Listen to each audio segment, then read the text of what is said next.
My name is Sue Adi, and my pronouns are she, her. And I will say to begin with that we are a welcoming, lay-led spiritual community, moving together in time in an open search for truth and meaning. We believe in people's inherent capacity to lead ethical lives of personal fulfillment, pursuing the good of humanity. A reminder that this service is being live recorded, so bear that in mind as you share. It will not be recording during our joys and sorrows, but otherwise it will be available on our website. We have announcements here that Carolyn has kindly put on the screen. That's a great improvement in our Sunday mornings. I like that. And you can see there, those of you who are viewing the screen, that we have a few things going on. We have a Share the Plate for this month, for May and June, which is Horse and Soul Ranch, which offers therapeutic riding. The upcoming Sunday services will be as follows. Of course, next week, no service because we're still on our every other Sunday. June 6th will be Flower Communion at Phelps Park Shelter, number 1. And then a no service for the 13th. And then on June 20th, Ellen will share some of her personal, a member story at the Phelps Park Shelter number 1 also. So I'm glad to hear that. We always look forward to members sharing their unique perspective on how they came to this place today where we all are. I'll be doing that a little bit later during my reflection too. Are there any other announcements that anyone would like to bring forth? As we said, you can press *6 if you're on the phone and you have an announcement that needs to be shared.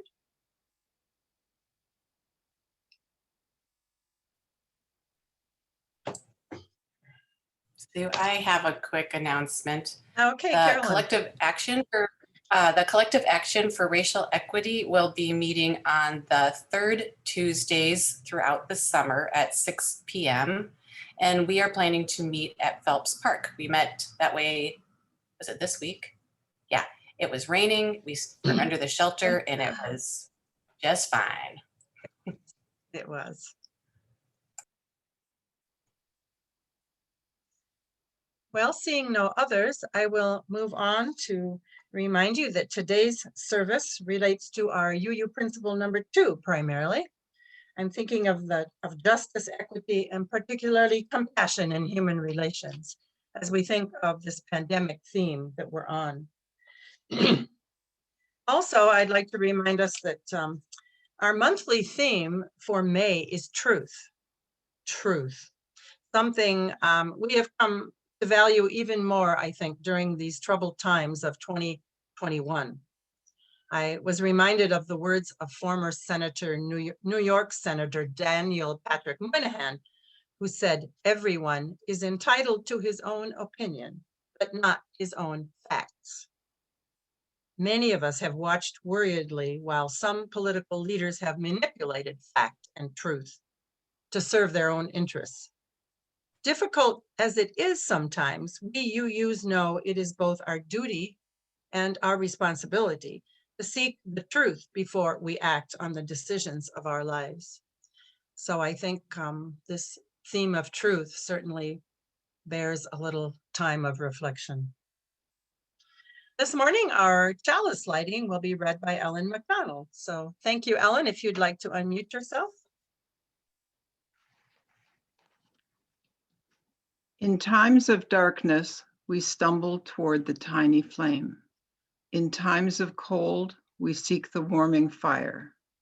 In times of repression, we reach for the lamp of truth. In times of loss, we pray for the comforting light. In times of joy, we light a candle of celebration. Spirit of life, as we kindle this flame, help us find what we need this day.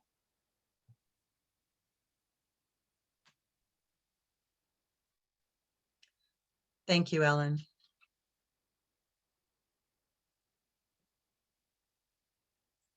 Our opening song today is a favorite of mine. It's one that sings about how we are all in this world together.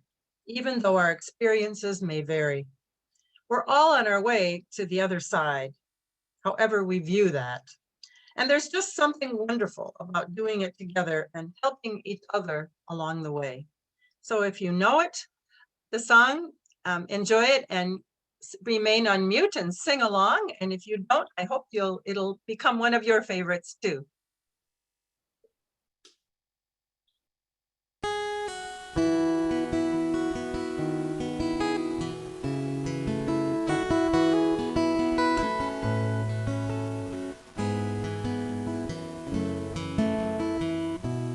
We are living neath the great Big Dipper.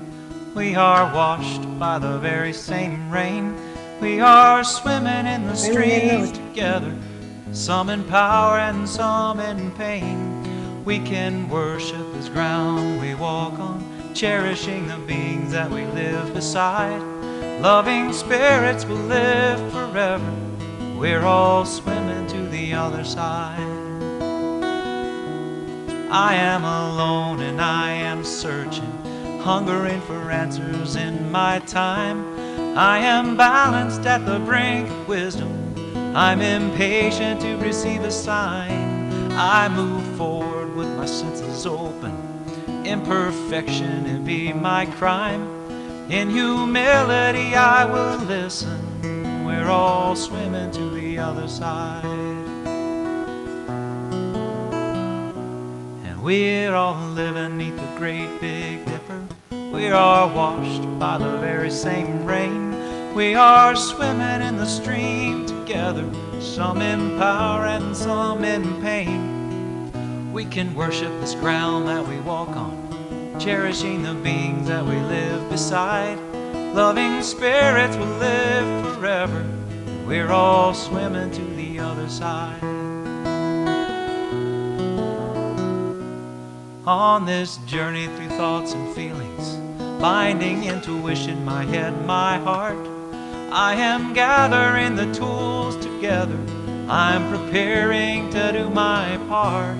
All of those who have come before me band together and be my guide, loving lessons that I will follow.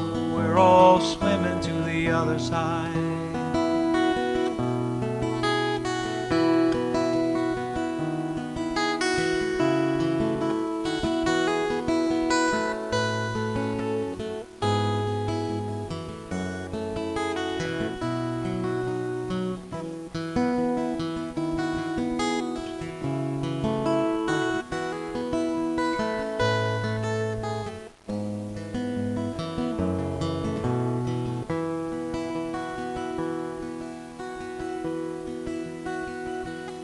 When we get there, we'll discover all of the gifts we've been given to share have been with us since life's beginning, and we never noticed they were there. We can balance at the brink of wisdom, never recognizing that we've arrived. Loving spirits will live forever, and we're still swimming to the other side. We are living neath the great Big Dipper. We are washed by the very same rain. We are swimming in the streams together, some in power and some in pain. We can worship this ground that we walk on, cherishing the beings that we live beside. Loving spirits will live forever. We're all swimming to the other side.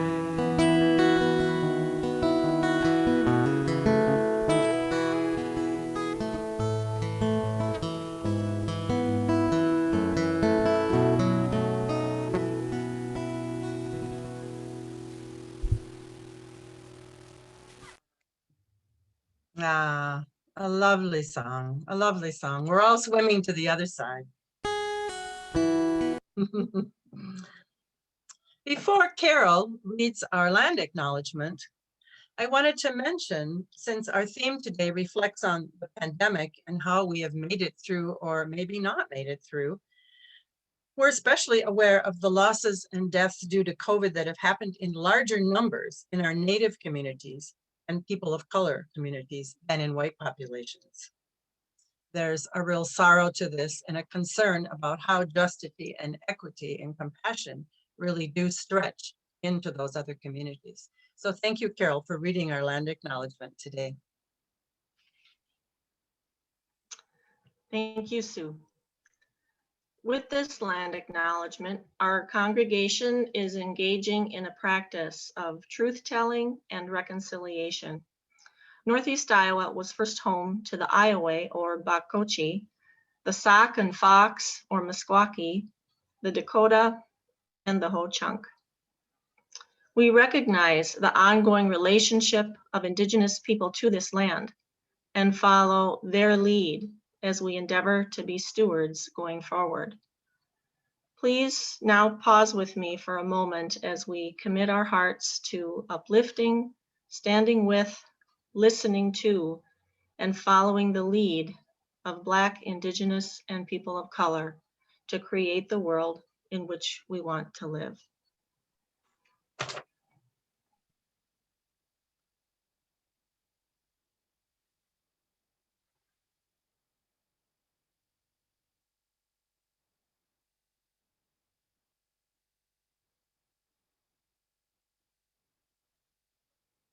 Thank you, Carol.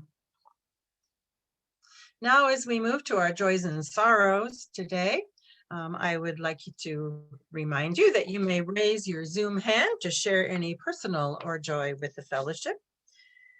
And you may press *6 if you wish to be acknowledged via phone. Maybe we could begin with those who are on the phone if you would like to share something.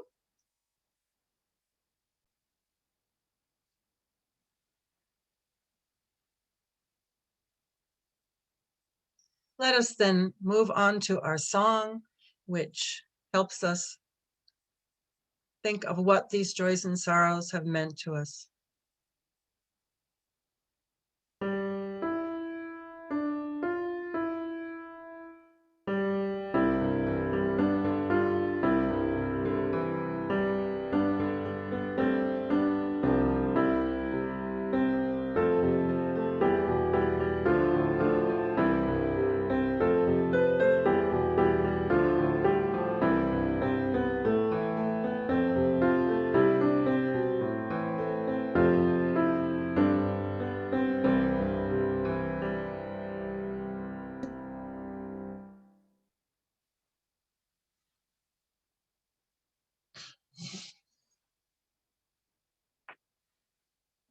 As we observe our time of offering, we remind you that you may make a gift, if you do not do so in another way, to decorahuu.org, or you may also send one to the fellowship at the address that's printed on the screen, or for those of you on the phone, is Post Office Box 382, Decorah, Iowa.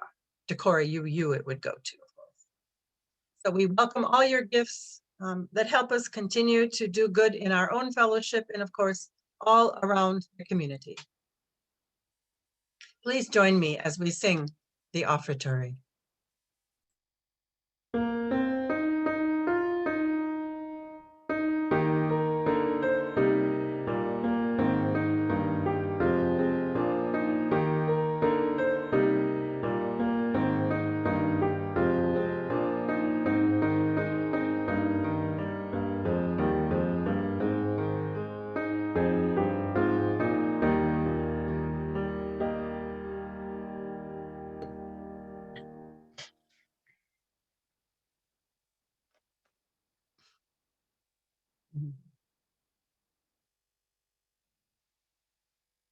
This has been a long, hard year and a half.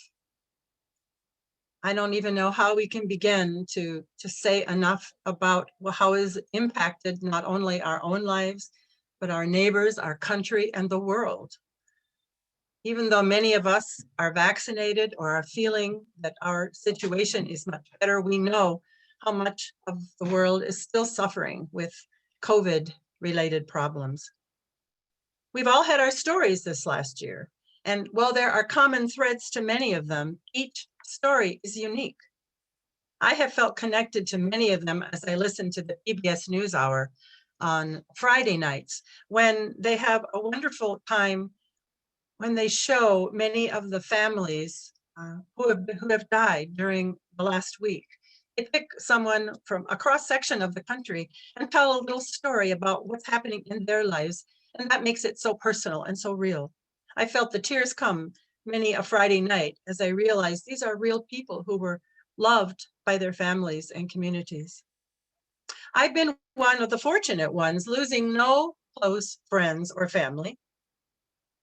I moped around at times. I felt sorry for myself that I couldn't be with friends and hug my grandkids. But all in all, my life has been okay. I recognize my white privilege, knowing it has shielded me from much of the pain and loss that others have suffered. But I also understand how we each respond to crisis in our own day, in our own way. One of the things that I found helpful was to write about it. And so I did, knowing that it would not only be good for me, but it might be helpful for my children in the future when they look back to this pandemic time and wonder how we all made it through. I'm going to read a short piece I wrote, and I called it An Ordinary Couple. In the fall of 1986, our family gathered in Northfield, Minnesota to celebrate the 50th wedding anniversary of Jim and Helen Oddie, my husband's parents. 10 years later, we gathered again, this time in Mankato, Minnesota, to mark 50 years for my parents, Milt and Shirley Casebeer. Although the celebrations had their own flavor and style, they both kept that custom of the 50th being the grand climax of married life, the highlight of all family gatherings before and after. There's something both wondrous and heartrending about a room filled with so many people you know will never be all together again. Guests look around the room, smiling as they nibble on salads and cake, extending their cups for a coffee refill, knowing that the next such gathering may well be a memorial service for a friend sitting nearby. I'm remembering the many wedding anniversary parties I've attended over the years as Lyle and I prepare to honor our own 50th years together in a week's time. Ours will be much different, especially in these accept times. All of the ways we have come together, embracing friends and family, filling our plates from a smorgasbord of favorite foods, dancing around the room, singing together in close harmonies. All of these ways of celebrating just can't happen in these pandemic times. Someday, as one author has said, we will look back and say, we always got together too, well, except back in 2020, when it was too dangerous. Last November, Lyle and I gathered with a few friends downtown for drinks and snacks to begin our 50th year. We hoped to spend a week on Lake Michigan during the summer with our kids and families, and then see how November 2020 developed, wondering whether or not we'd feel like toasting the completion of our 50th year after the most consequential election of our lifetime. But the morning of our anniversary, November 7th, dawned bright and clear, and we packed a picnic lunch and traveled to the Mississippi to wander along the shore and causeway near Brownsville, basking in the warmer than usual autumn sun while the tundra swans soared overhead. News came on the radio that the AP had called Biden the winner. We knew that our celebration that evening, even though alone with our takeout Rubaiyat anniversary dinner, would be wonderful. Our house filled with family sent flowers, our hearts filled with new hope. Over this past year, I have thought often about how I would describe our life together. Even though I love my life with Lyle, and he says he feels the same, I recognize that our story is not extraordinary. We are two people who, though initially drawn together by a combination of physical attraction and some mutual interests, wanted to make a life together that would last. It has been hard work. It has been worthwhile work. Through seasons of passion and despair, heartache and exhilaration, we have found our constants, those understandings that hold us up and bind us as a couple. We have dug into each other's hearts, called it love, and decided that it was worth it. As we watch some of our friends over the years make their way through marriages that eventually dissolve, we understood how it could happen. We thought communication was key, and perhaps it is, but it also opens up wounds that don't easily heal. It's only in these last few years that I've realized I don't have to know everything about Lyle, as I know he'll never really know me completely either. That used to bother me. I had a romantic notion about love requiring two people to be intimately and completely connected. Now, I see two souls wandering through life together, sometimes drifting apart for a while, and other times finding amazingly beautiful moments of union. These times shine. A few months ago, I tacked up a poster on the door of my sewing room. There was a column for each of us and one for us as a couple. I asked Lyle to write down words that described his interests, and I added mine. In the middle, we both wrote things that we loved in common. There were few surprises. We know each other pretty well. From the beginning, we have shared a love of learning and have had many wonderful discussions concerning matters of faith and politics. We have been both student and teacher to each other at various times, and that has been very satisfying. Our evolving understandings, our ability to change and grow as new knowledge comes into view, and boy, has a lot of it happened over these last few years. That has been another shared joy. We're both pretty optimistic people, and our life seems to reflect that. One of my favorite songs from the Broadway version of The Sound of Music, sung by Mary Martin and Theodore Bikel, didn't make it into the movie. It's called An Ordinary Couple. And that's what we are.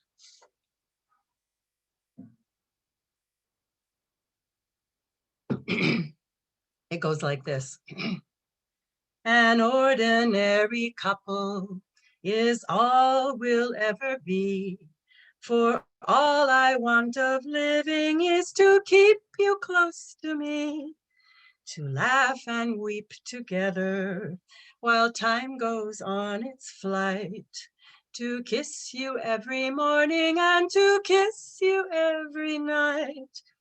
We'll meet our daily problems and rest when day is done, our arms around each other in the fading sun. An ordinary couple across the years will ride, our arms around each other and our children by our side, our arms around each other. Thank you, everyone, for listening to my story, my reflection. And now I hope that you'll share some things that have occurred to you over this time. That someone said, some people have been depressed, some people have been very resilient and flourishing, and then others have been languishing. So however you've made it through this time, I would love to hear some of your reflections.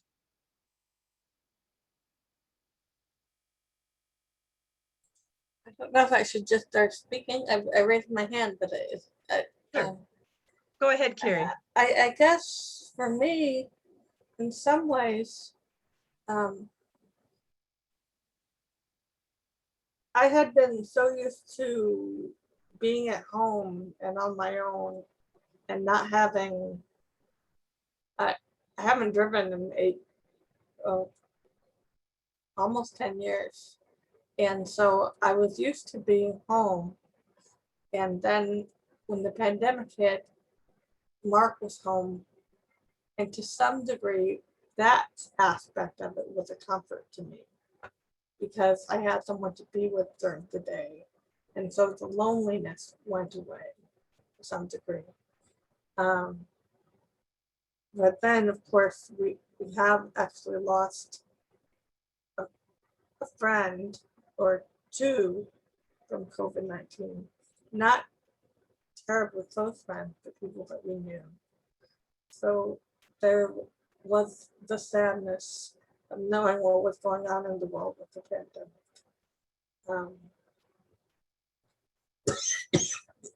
But actually finding it somewhat more difficult to adjust to going back to work during the pandemic and having to do it from home instead of an office, which would be more comfortable for me to do in an office setting.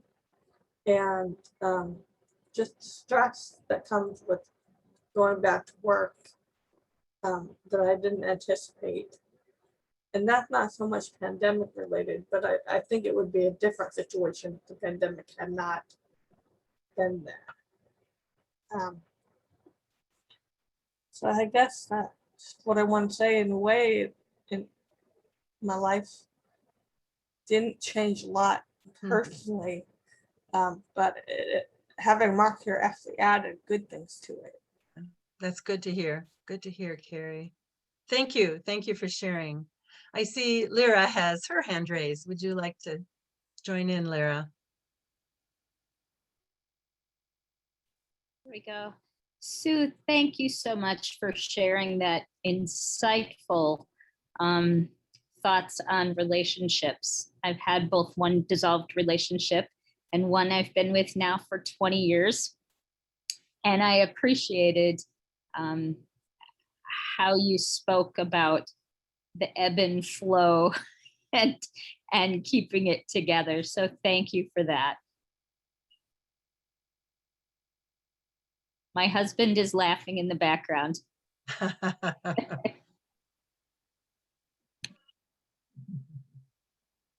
Yes, there's a lot of ebb and flow in our lives, not just our marriages, but other aspects of our lives, from work to leisure time, from the busy life of work to the life of retirement, as Nancy is about to find out, I guess.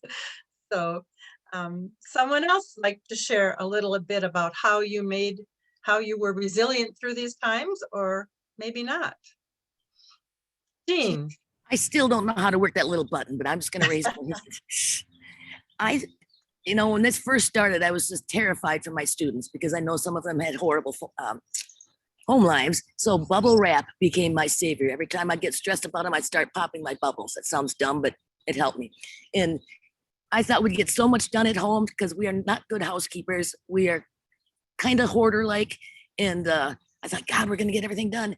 A year later, we haven't done anything. And I really struggled. You're laughing at me now. I laugh too. And I really struggled with my anxiety, especially when I went back to school. So I hadn't realized how anxious I was until the day I got my second shot. I was just like, oh my God, I'm good. So I really struggled with it. I'm a people person and I had a hard time. I love Greg, but we had lunch together, supper together every day. And we went back to work and I had the same job where I had the same lunch with Greg. And I was like, oh my God, it's like the pandemic all over again. So those are my two weird words. I tried to take some humor from it. And I lost a lot of weight because I wasn't stressed with school.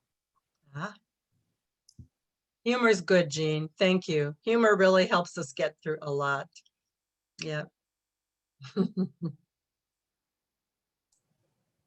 All think right. Karen's hand is raised. I'm sorry, whose hand? Karen? Karen. Yes, Karen. Hi, y'all. As many of you know, I've been telecommuting full-time from here to Emory University in Atlanta, Georgia, since the end of 2012. So my work life in that respect didn't change at all with COVID.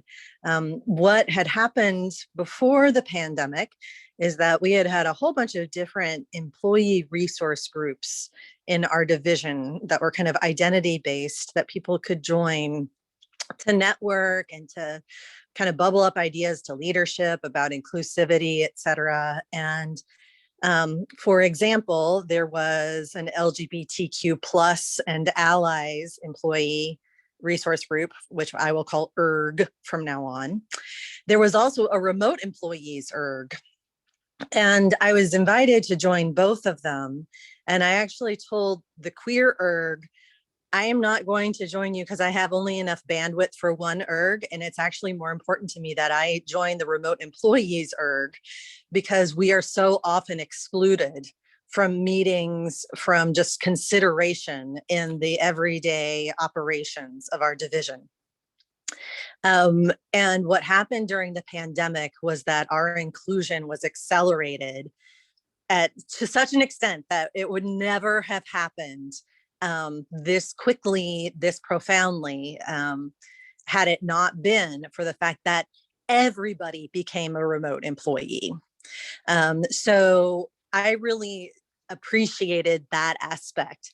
I'll also note that Ellis and I went on many more walks than we ever had before, including exploring the hundreds of trails that are in our city and in our county.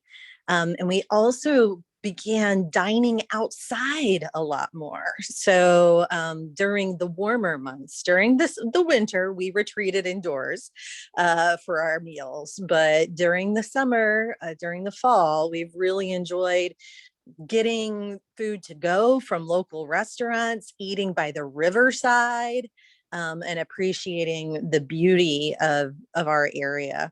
And I've also been so pleased that we've been able to live through this at a time where we do have the technology to support this kind of interaction. Because if this had happened 20 or 30 years ago, I think it would have been much, much more difficult.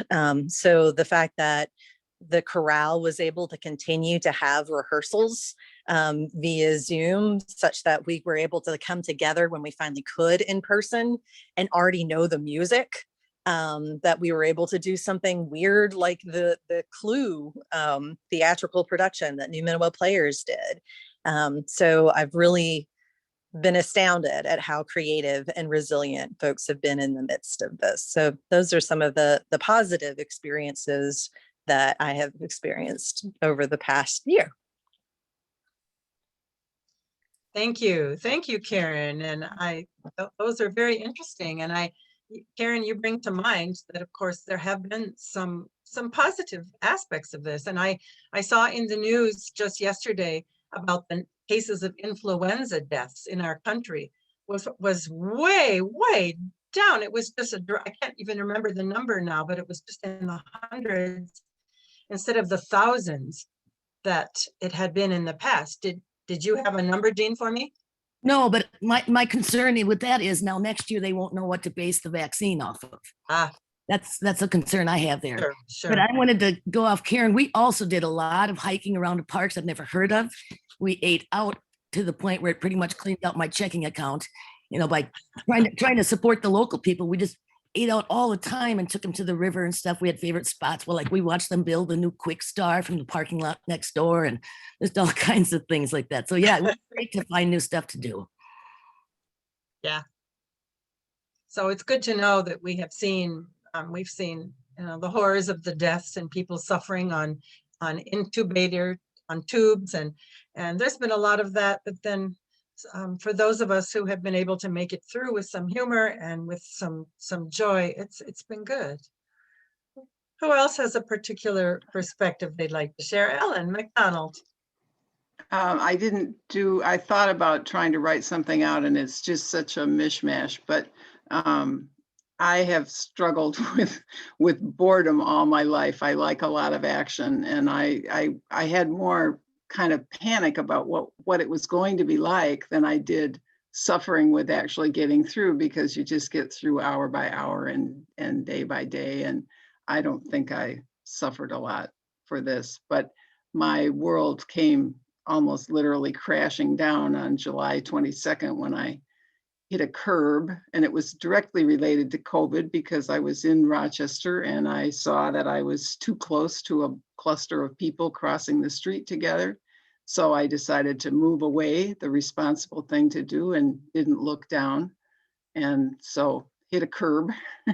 And that was strange in that it was harder in a way because I knew Alan had to do all the taking care of me because he was the only person who could be in the house. But friends were wonderfully supportive. And when it was all over, like this spring, and I could look back on the winter wasn't really quite as bad as I had thought it would be. Part of it was, well, I did have a big diversion. I didn't just live my normal life. I had a big change in there. It's been hard, but not nearly as hard for me as for so many other people. There was a lot of talk on Facebook about COVID projects, and a lot of people making quilts and baking bread and having things to show for it. And the one change that I made was that I had done this series of interviews with Paul Johnson. I had 12 and a half hours of interviews recorded, and I had no intention of transcribing them. That was going to be up to the family. They could just do whatever they wanted. I got them in the can. But I decided to do the transcriptions, and that was very, very time consuming, but very rewarding. And now there's still a lot of editing left to be done, but it's a great project. And I'm very thankful that I had it to do. Thanks, Ellen. Yes, a beautiful project. Have any others of you had projects that you pursued during this pandemic that you wouldn't have gotten done had it not been for this time?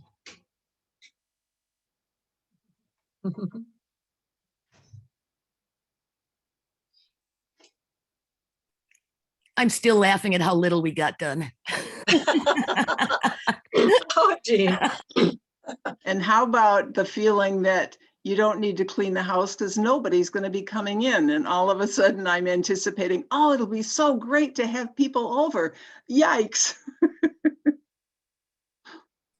We moved here 2 years ago and we still haven't unpacked a lot of our things. We've had this Yeah. whole year that we could have done it. Yeah.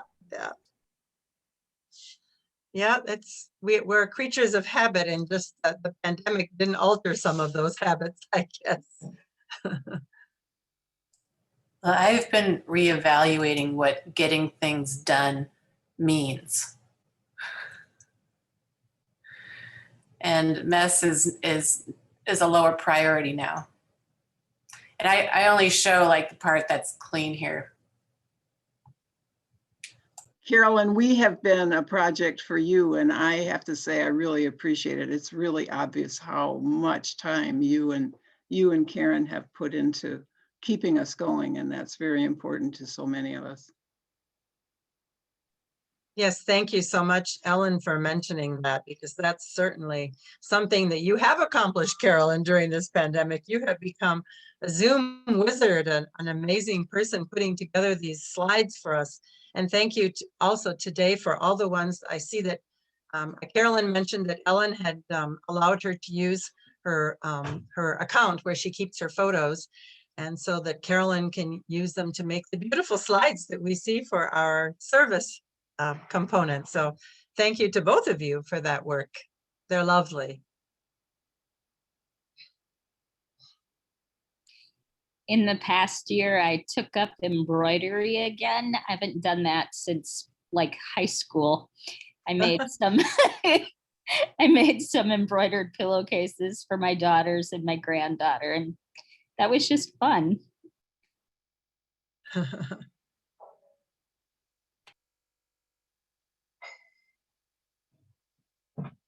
One of my favorite authors, Patricia Hampel, wrote a book a few years back called The Art of the Wasted Day. And I love that book. I just happen to really like her writing. And I have to mention that, you know, it's not bad to waste a day. A wasted day is only wasted in the sort of Western capitalist understanding of what it means to waste time. And using time, letting time just be there is a good thing sometimes. So don't beat yourself over the head for all the things that you didn't get done. You'll probably get more done when you have more on your plate now that you have to work harder. Anyone else wanting to chime in here? We've still got a couple more minutes if there's someone who'd like to share.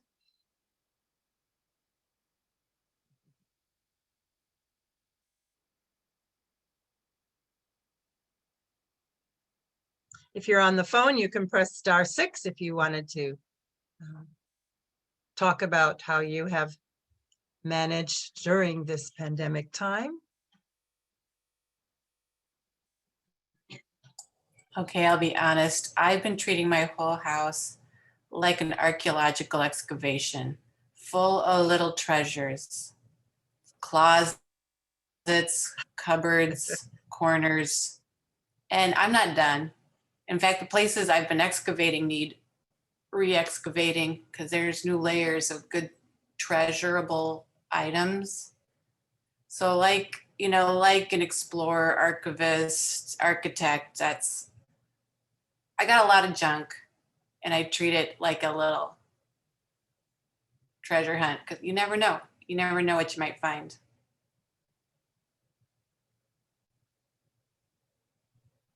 Thanks, Carolyn.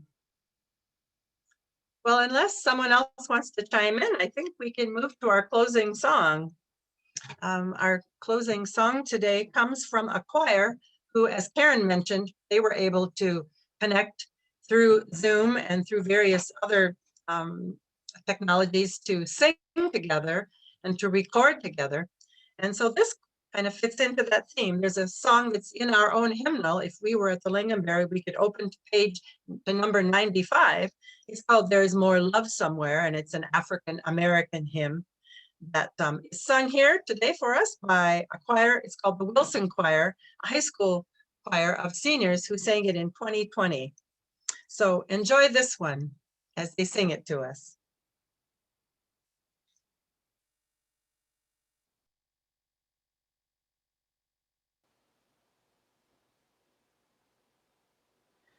There is more love somewhere. There is more love somewhere. I'm gonna keep on till I find it. There is more love somewhere. There is more hope somewhere. There is more hope somewhere. I'm gonna keep on till I find it. There is more hope somewhere.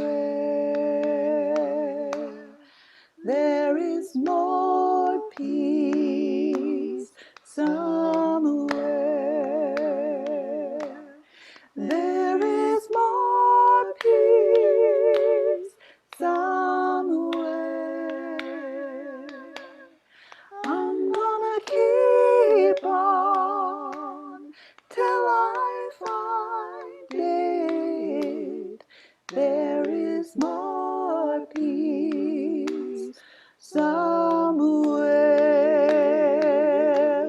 There is more love somewhere. There is more love somewhere. I'm gonna keep on till I find it. There is more love somewhere.